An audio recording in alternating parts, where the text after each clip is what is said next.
Kalau ingin mendapatkan Lailatul Qadar, hindari dua perkara. Jangan sibuk mencari tanda-tanda dan jangan sibuk mencari tanggal ganjil. Anda tidak akan dapat. Tapi sibukkan, hidupkan 10 malam terakhir Ramadan, pasti kita dapat. Ulama sudah memerinci tentang masalah tanda-tanda kalau malam itu Lailatul Qadar, baik sebelum, baik sedang atau sesudah. Di antara tanda-tanda Lailatul Qadar itu, di malam Lailatul Qadar tidak akan ada bulan, yang ada hanya bintang. Bahkan bintang-bintang yang di hari-hari biasa dalam setahun itu tidak kelihatan saking jauhnya, maka dia akan mendekat ke bumi sehingga ada ziyadatun nur, ada tambahan cahaya, dan itu diketahui bagi orang-orang yang di tengah lautan atau di tengah gurun pasir. Ini satu. Yang kedua, di malam itu tidak ada meteor satupun yang jatuh ke bumi.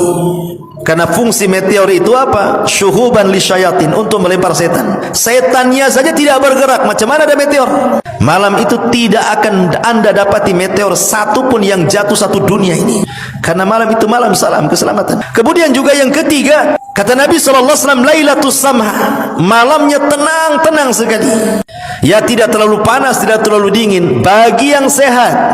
Kemudian juga, apakah harus seperti itu? Maksudnya cuacanya sepoi-sepoi, angin tidak terlalu kencang, senang. Enggak, terkadang Lailatul Qadar pun bisa terjadi dengan hujan deras.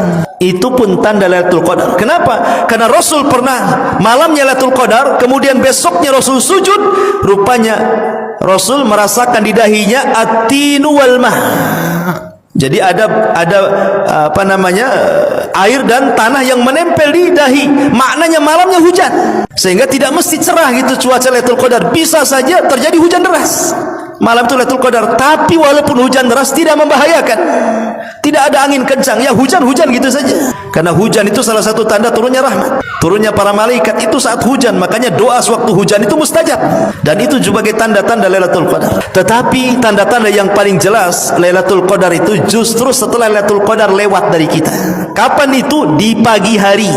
Malamnya Lailatul Qadar, paginya itu tanda-tanda yang paling jelas. Apa itu? Anna syamsa la syia'a fi, matahari cahayanya tidak terlalu menyorot, maknanya sedikit redup sehingga kita bisa melihatnya. Imam Ibnul Qayyim memberikan alasan kenapa matahari di malam Lailatul Qadar itu kok cahayanya berbeda dengan setiap hari terbitnya. Ada 3 alasan kata beliau. Yang pertama, karena malam Lailatul Qadar itu penuh dengan malaikat, sehingga di pagi hari malaikat itu mereka naik ke langit.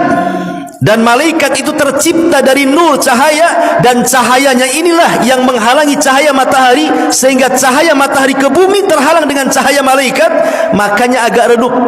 Yang kedua,